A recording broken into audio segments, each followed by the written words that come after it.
Halo, Titanfall, Crysis. You know, all these 3 games you play as enhanced super soldiers in special suits taking on enemies in numbers far above your own.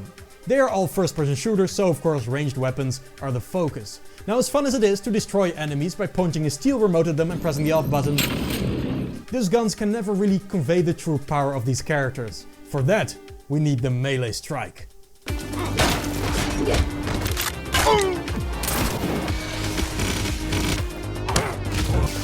See, I'm still obsessed with the art form of game feel. You know, all the little tricks that developers employ to make an action in a game feel satisfying. You'd be surprised at how easy it is to overlook details in game feel when you don't actively acknowledge it as an aspect of games to research, criticize, and analyze. Just look at my first melee animations, for example.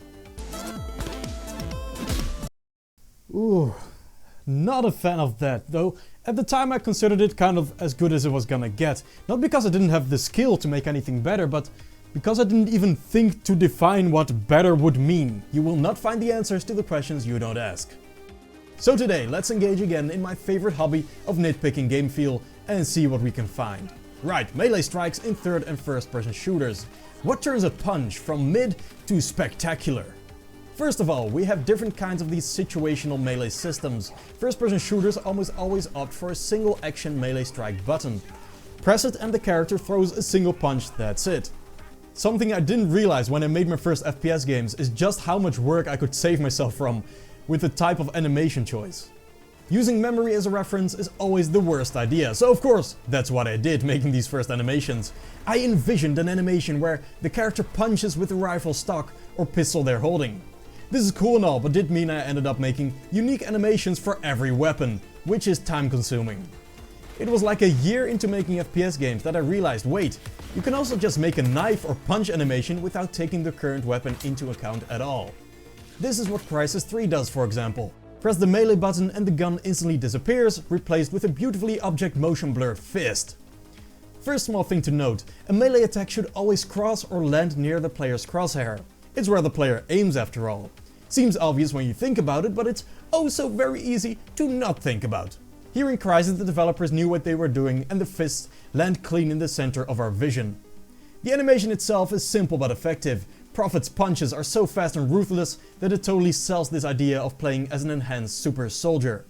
Some consider camera shake a cheap way to convey power and weight in animation, but I'll be honest, I love it. It shouldn't be as effective as it is, but it is, so I say exploit it to whatever degree necessary.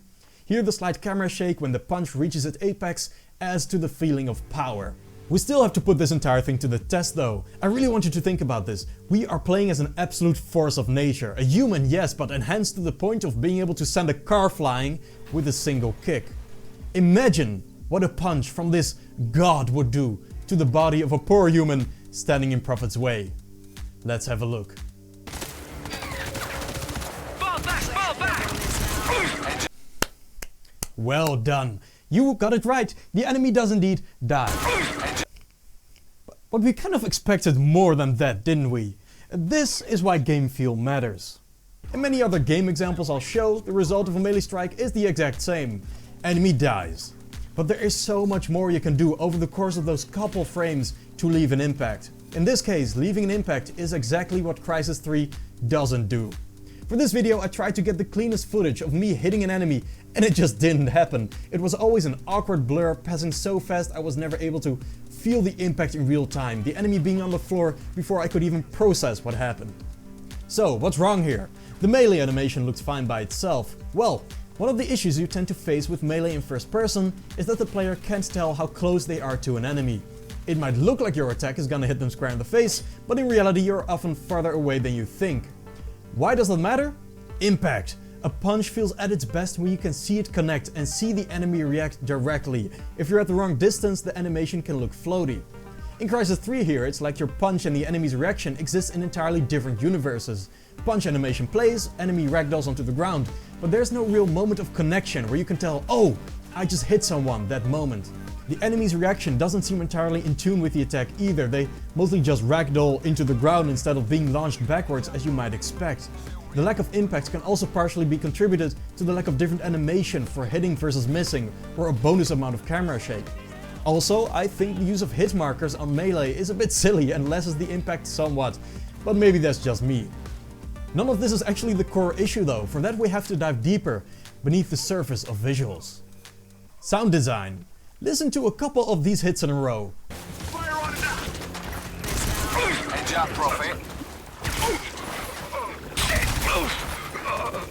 You can barely make out a hit sound at all. Now look what happens when I place a random hit sound effect of one or to be discussed games under this clip.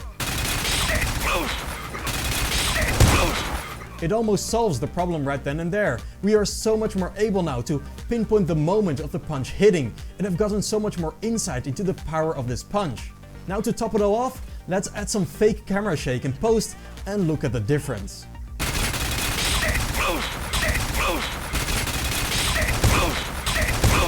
Not perfect, but we certainly made the hit feel more powerful, didn't we? Personally, I consider hit feedback to be all about this kind of cause and effect, right? The more and the more extreme ways you can find to show the impact of an attack, the more satisfying it will be. You know, in this case, I can make the camera shake. It's just absolutely stupidly ridiculous, and it will only make the impact feel more powerful. Though at the cost of clarity, which is why you should draw the line at some point. That's enough Crisis then. Let's switch Prophet for Noble 6 and talk Halo Reach. Punching a brute as a Spartan, assisted by our power armor and will to live. Ooh.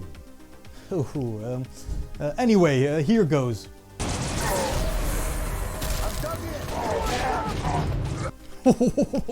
Now that's more like it. Now I've brought your attention to it, you hopefully immediately notice the puncher sound effect. It's funny, this kind of cartoony punch sound effect seems so silly in isolation, but it is truly a great fit for most FPS game punches. Another thing you surely noticed is that the brute was sent absolutely flying. Remember, from a gameplay standpoint, you're looking at the exact same thing as Crysis 3. You punch, enemy dies. But the sheer sight of this muscly creature being flung backwards after your punch makes the hit feel so much more powerful. There's even more to dissect here though. Remember when I talked about distance being hard to judge in first person? Well, Reach and a lot of other games solve this by snap teleporting you to the enemy when you press melee in range. This little dash puts you right up to the target and so makes sure your attack will actually connect somewhat realistically. Also, the movement itself acts as a nice boost to the sensation of ferocity in the attack. In terms of animation, I want to point out the use of anticipation in this melee strike. Anticipation is one of the core animation principles and really fun to exploit, because it's counterintuitively not during the apex of an animation that you convey the most power, it's during the moments leading up to it. The more a character winds up for an attack, the more powerful it will feel when the attack lands. My first melee animations are a great example of what it looks like when you don't do this. I just went straight into the attack from the default pose. If you want your melee attack to be the most impactful, you really need anticipation. This is easy enough for movies, but in games this results in a fight between art and gameplay. After all, a second in a movie is nothing. A second in a game is 60 precious frames. Each one that you use for a wind-up is an extra delay in between the player pressing a button and the result on screen. In other words, the more impactful the animation, the less responsive the gameplay. Still, basically every game with good feeling melee makes heavy use of anticipation. Take God of War for example. Every attack, even the fastest basic ones, first see Kratos winding up for a noticeable time. And of course the heavy attacks have genuinely long anticipation, which forces you to be tactical about when you use those attacks. Halo Reach is a bit 50-50 with its use of anticipation. The kneeler melee animation does have a couple frames of it, but the fist punch animation doesn't. Still, I consider the fist punch more impactful than Crysis because of how it lingers in place a few frames after the hit, makes it feel heavier than the faster retracting punch in Crysis. Also to point it out, Halo does feature unique melee animations depending on the weapon you're holding, which is a hell of a lot more work. Finally, Halo Reach does also have some nice camera shake on top of the whole melee, adding that last bit of extra impact. It's great! So great in fact that it's almost hard to imagine you could do better. Stand by for Titanfall. To set expectations, just like in Crysis and Halo, you do play as a super soldier in Titanfall. But unlike those games, a pilot's super mostly comes from their mobility and training. They are not necessarily enhanced soldiers, no, they don't have super strength or anything. So I just want you to think about what would it be like to get hit by Titanfall's pilot. Let's see what Respawn cooked up.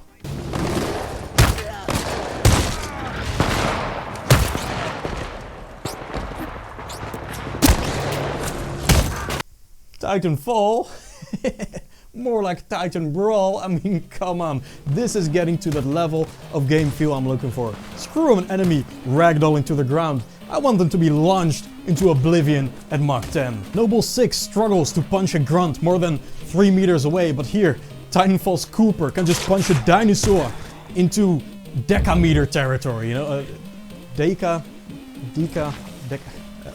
I've never used that word in English before. Neither hectometers actually. Does anyone use hectometers? Anyway, the Titanfall punch has to be respected. What can we learn from it? First of all, rapidly, yes, we have the snap teleport to the enemy when pressing melee. Yes, we have a meaty impact sound. Yes, the animation perfectly covers the crosshairs. Yes, we have a glorious ragdoll that's sent flying backwards.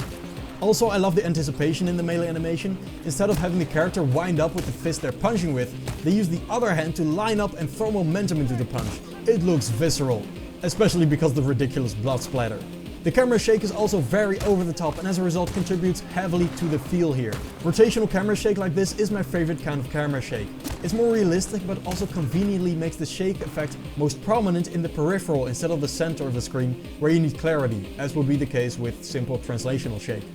This way, the only small criticism I have on Titanfall is that, again, I'm not a fan of using hit markers on melee strikes, but that's it, this melee is awesome. Let's talk third person now. You know, where FPS games usually have that single action melee, you know, press a button and you'll punch, in third person melee systems tend to be a bit more varied. You might have like a quick time event going into a canned animation, or a simple punch dodge evade system. At the core though, for game feel in third person, much the same rules apply as first person. Punches need to connect, I mean they really do now because you can actually see the characters. Enemy reaction needs to be accurate, you can use anticipation in the animation to sell impact, and of course, you can use camera shake to complete the whole thing. Now with third person game, actually entire franchise that I think suffers from a lack of impact in melee is Just Cause. Enemies tend to kind of ragdoll onto the floor Crysis 3 style without much clear force applied. There's also a lack of snap to target, meaning, well, this. Even when you do hit someone, it's often kind of awkward. I'd say Just Cause 4 has the best feeling melee of these games purely because of the exaggerated animation, but it still doesn't feel great. Enemies kind of slowly fall backwards, not even always in the correct direction. Now I think it's a bit of a shame all of this, since Just Cause is all about the action hero fantasy, you know, it has a lot to gain from a more impactful and more interesting melee system. But if it could change little to nothing about the current Just Cause 4 grapple whip strike, the only thing I would do currently is change impact sensation from a blunt punch to a cut, through a sound effect and blood splatter. I think it's cooler and more appropriate for the grappling hook to be a sharp slicing weapon, something akin to the Blades of Chaos in God of War. It's kind of a weird sight for this thing to awkwardly push enemies backwards with sparks flying off of them like they're made of metal. While still on the topic of action games, let's talk Uncharted. Now this is actually a franchise with great progression in its melee. Uncharted 1 has decent impact already because of the camera shake, but Nate's punch animations and enemy reaction aren't really exaggerated enough to push it to the next level.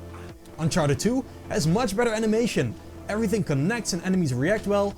Unfortunately, the camera shake we saw in Uncharted 1 is gone now, and combined with a slightly understated hit sound, that means the punches don't feel powerful at all. Funny tangent, in the first couple Uncharted games the developers struggled making melee animations work when players and enemies were at different elevations. So they made it an instant kill to attack enemies from above or below. Kicking enemies in Uncharted 2 will never get old because of it. Uncharted 3 has a more complex melee system than the previous games. It has the standard punch and counter buttons, but also features the ability to grapple enemies and push them into walls, at which point you get unique melee animations or finishers. Sometimes Nate will even pick up something from the environment to slap with. This is all superbly executed and a ton of fun, but still no camera shake. I know it might seem silly of me to drone on about this simple effect, but it's genuinely too useful in conveying impact not to use. Adding the effect in post again objectively makes these hits look more powerful. And Naughty Dog agrees, because Uncharted 4 brought the shake back and turned in a 10 out of 10 feeling melee. The melee system itself is simpler than 3, and honestly, I can't even tell if the animations themselves are better per se, but the entire package delivers so much more now. The way enemies stumble backwards after getting hit, the intense anticipation before Nate strikes, the strong rotational camera shake, the meaty sound effects, it combines into something incredible. Which Naughty Dog continued to build on with The Last of Us Part 2. I mean, just look at this. So visceral, so powerful, so good. Naughty Dog is truly king of making this kind of spammy melee feel great. There's also another game though that deserves mention. More than even mention actually, for this next game still ranks as one of the most satisfying melee strikes of any third-person shooter ever. I'm talking, again, about Transformers War for Cybertron. If you've been watching my other videos, a pattern is hopefully starting to emerge. The two Transformers Cybertron games were genuinely amazing, and the work of High Moon Studios deserves to be remembered. This was their Batman Arkham. But instead of nurturing the studio and growing it into an industry titan as they could have been, Activision crushed them and turned them into a Call of Duty support studio instead. It would have been one thing if at least their legacy was preserved, but unfortunately, due to some stupid corporate nonsense, the games were pulled from Steam years ago. The only reason I'm able to get footage right now is because I still have the game on disc on PlayStation 3. Yes, my only way to play this game is an Alias 720p unstable screen carry sub 30 FPS on PlayStation 3, and your only way to play this game is, well, that's the point, you can't get these games at all anymore. I need the Transformers games to be reinstated on Steam at once, and I will keep talking about them until that happens. Doesn't mean I'm lying about the way I feel about them though. Let's look at some melee attacks.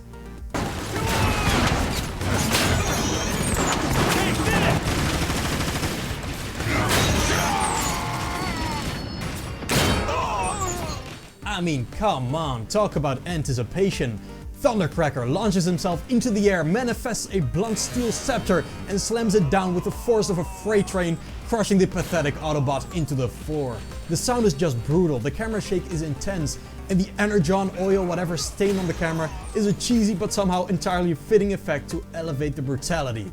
High Moon Studios delivered seriously impressive game feel with their games, and I need them back on Steam now. But let's move on, next game.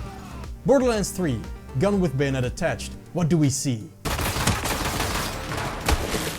Well, all important elements of satisfying feedback really. I specifically want to call out the little explosion effect when hitting the enemy. This is always something you can play around with. Explosion type effects on punches sound dumb, but in some instances it works great. Transformers did the same thing. Also, last point about animation, timing is as important as the elements that make up the animation. I'm obsessed with snappy animation specifically, and I think this Borderlands animation is a perfect example of it. Snappy I define as animations with extended anticipation and linger phases, but really fast action in between, making the action look almost robotic but in a satisfying way. If you want an example of the opposite of this, well, I've always taken issue with those first-person melee games where your character slowly drags their weapon across the screen. You know the ones, like Dead Island 2 for example. This kind of animation looks so sluggish and kind of unsatisfying. Cyberpunk by comparison really gets it. The katana animations in the game are super snappy. That said, I think the game does attempt to sell impact by slowing down the animation the moment hit occurs, to create the illusion of the blade sticking. Good idea in theory, but in practice I feel like it makes the animation less satisfying and less readable because of the timing becoming so inconsistent. A good direct comparison might be my own sword animations in my FPS called Conundrum 3. Very readable, but still snappy. Back to Cyberpunk, as fantastic as actually all the melee animations in that game are, the game doesn't feature that snap teleport to enemies, meaning the connection of punch to target is a bit less convincing than, let's say, Borderlands. The devil's in the detail with all these things, but that makes them fun to discuss really, you know. I do get endless joy from staring at assets for minutes and playing animations back and forth frame by frame over and over to try and understand them, and I hope you find this fun too. So, should you ever make your own shooter game featuring a melee strike, here's summarized everything we learned and how to make it feel good. 1. We can use anticipation in the punch animation to make it feel more powerful.